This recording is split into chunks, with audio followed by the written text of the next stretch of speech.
নমস্কাৰ সকলোকে আমাৰ চেনেল এক্সাম জ্ঞান আসামলৈ পুনৰবাৰ ওয়েলকাম জনাইছোঁ। বন্ধুসকল আজিৰ এই ভিডিঅ'ত আমি আলোচনা কৰিম যে গুৱাহাটী হাইকোৰ্টৰ যি জুনিয়ৰ এডমিনিষ্ট্ৰেটিভ এছিষ্টেণ্টৰ পোষ্ট অৰ্থাৎ জেআৰএফৰ পোষ্ট ওলাইছিল তাৰ যিটো সিলেকশ্যন প্ৰচেছ হ'ব তাৰ বিষয়ে আমি ইন ডেপথ আলোচনা কৰিম।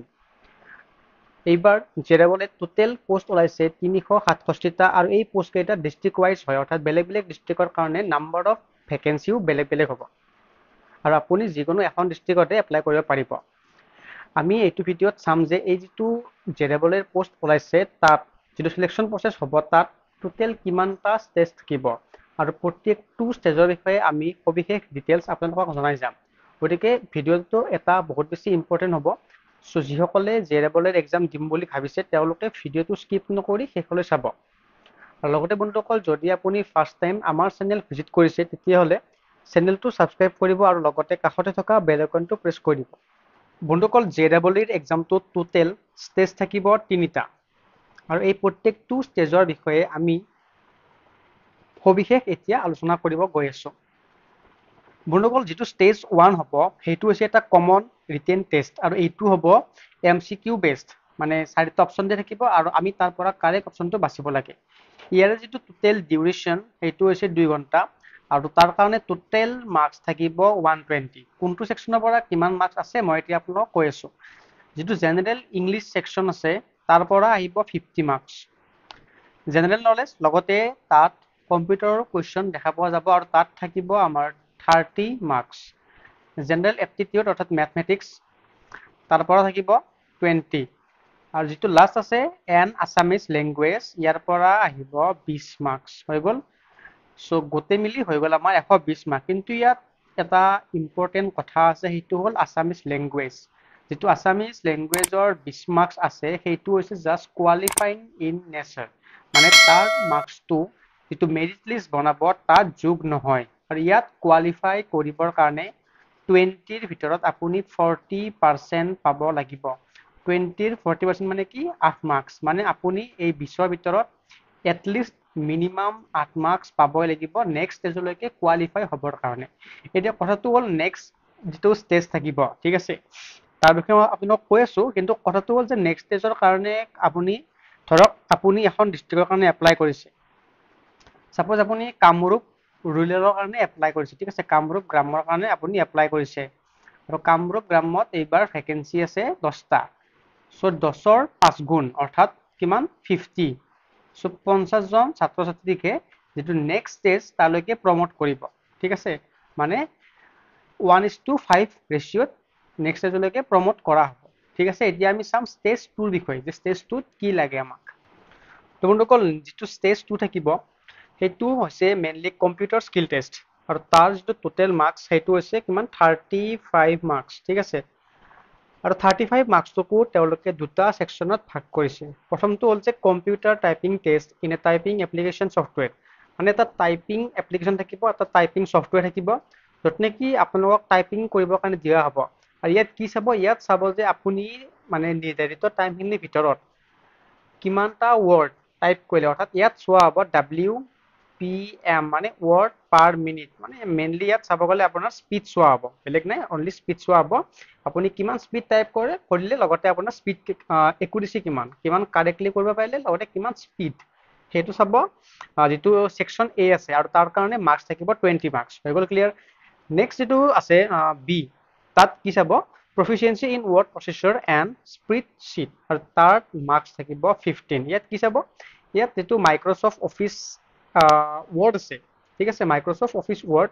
তাৰ ওপৰত আপোনাৰ কিমানখিনি নলেজ আছে সেইটো চোৱা হ'ব। ধৰক এটা পেৰাগ্ৰাফ আপোনাক লিখিব দিব পাৰে,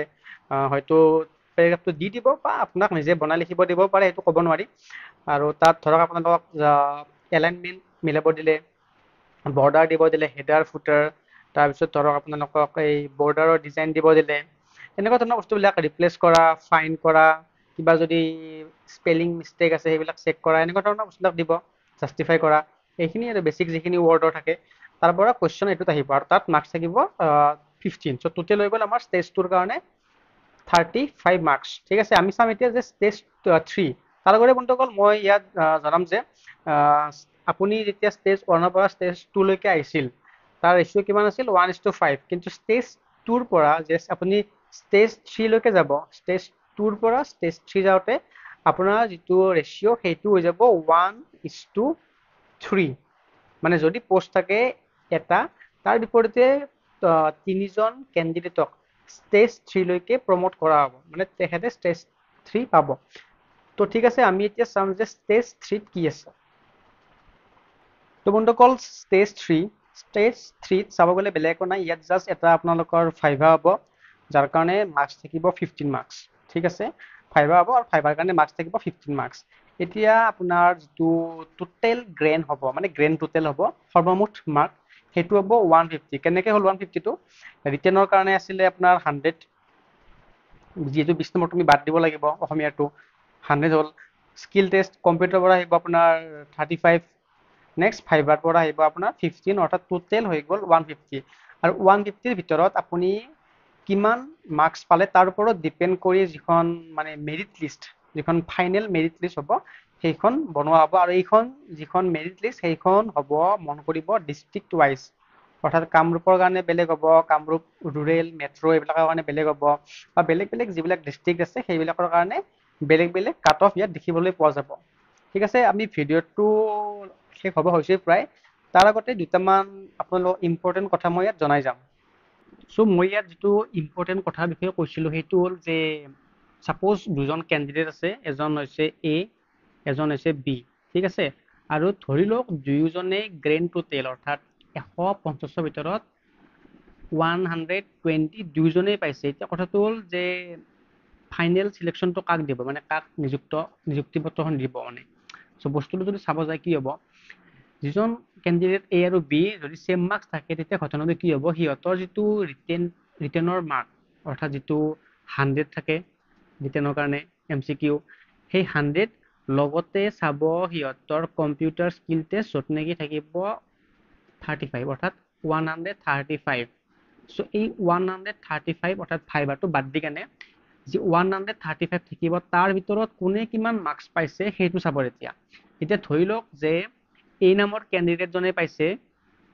120 ছাপ'জ 112 পাই গ'ল ঠিক আছে আৰু বি নামৰ কেণ্ডিডেটজনে পাইছে 110 নম্বৰ তেতিয়াহ'লে এইটো চিয়'ৰ হ'ল যে যিজন কেণ্ডিডেট এ থাকিব তেখেতে চিলেকশ্যন পাব কাৰণ তেখেতৰ ৰিটেন আৰু কম্পিউটাৰ মিলি মাৰ্কছটো বেছি আছে কিন্তু যদি দুয়োটাৰ মাৰ্কছ অৰ্থাৎ ৰিটেনৰ মাৰ্কছ আৰু কম্পিউটাৰৰ মাৰ্কছ যদি ছেম থাকে তেতিয়া কি কৰিব ছাপ'জ ছেম হৈ গ'ল এই 112 আৰু 110টো ছেম মানে দুয়োজনে ধৰি লওক 110 পাই গৈছে তেতিয়া কি কৰিব তেতিয়াহ'লে যিজনৰ বয়স বেছি যিজনৰ এজ বেছি অৰ্থাৎ এজনৰ ধৰক 35 ইয়াৰ এজনৰ 34 তেতিয়াহ'লে চাকৰিটো তেওঁকেই দিব যাৰ বয়সটো বেছি চ' এইটো কথাও এটা ইম্পৰ্টেণ্ট কথা চ' মই ভাবিলোঁ যে এইটো কথা আপোনালোকে জনাটো দৰকাৰ তো ঠিক আছে বন্ধুসকল আজিৰ আমাৰ ভিডিঅ'টোত এইখিনিয়ে আছিল যদি আপুনি ভিডিঅ'টো চাই অলপ হ'লেও উপকৃত হ'ল বুলি ভাবিলে তেতিয়াহ'লে আমাৰ চেনেলটো ছাবস্ক্ৰাইব কৰিব লগতে ভিডিঅ'টো লাইক আৰু কমেণ্ট কৰিবলৈ নাপাহৰিব ঠিক আছে বন্ধুসকল লগ পাম আৰু এটা এনেকুৱা ধৰণৰ ইম্পৰ্টেণ্ট ভিডিঅ'ৰ সৈতে